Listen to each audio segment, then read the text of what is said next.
ছোট হবে জামা একে জ্বালা যে কেন বলো বুঝি না।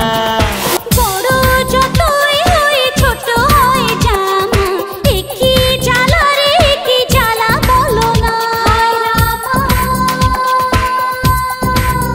হায় রামা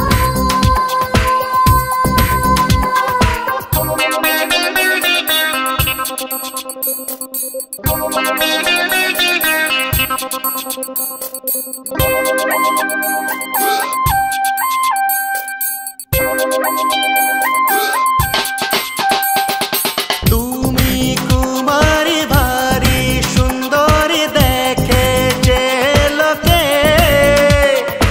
আমার জীবনে ধরা দেবে কি বলো নিজের মুখে।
যতই হবে ছোট হবে জামা একে জ্বালা যে কেন বলো বুঝি না।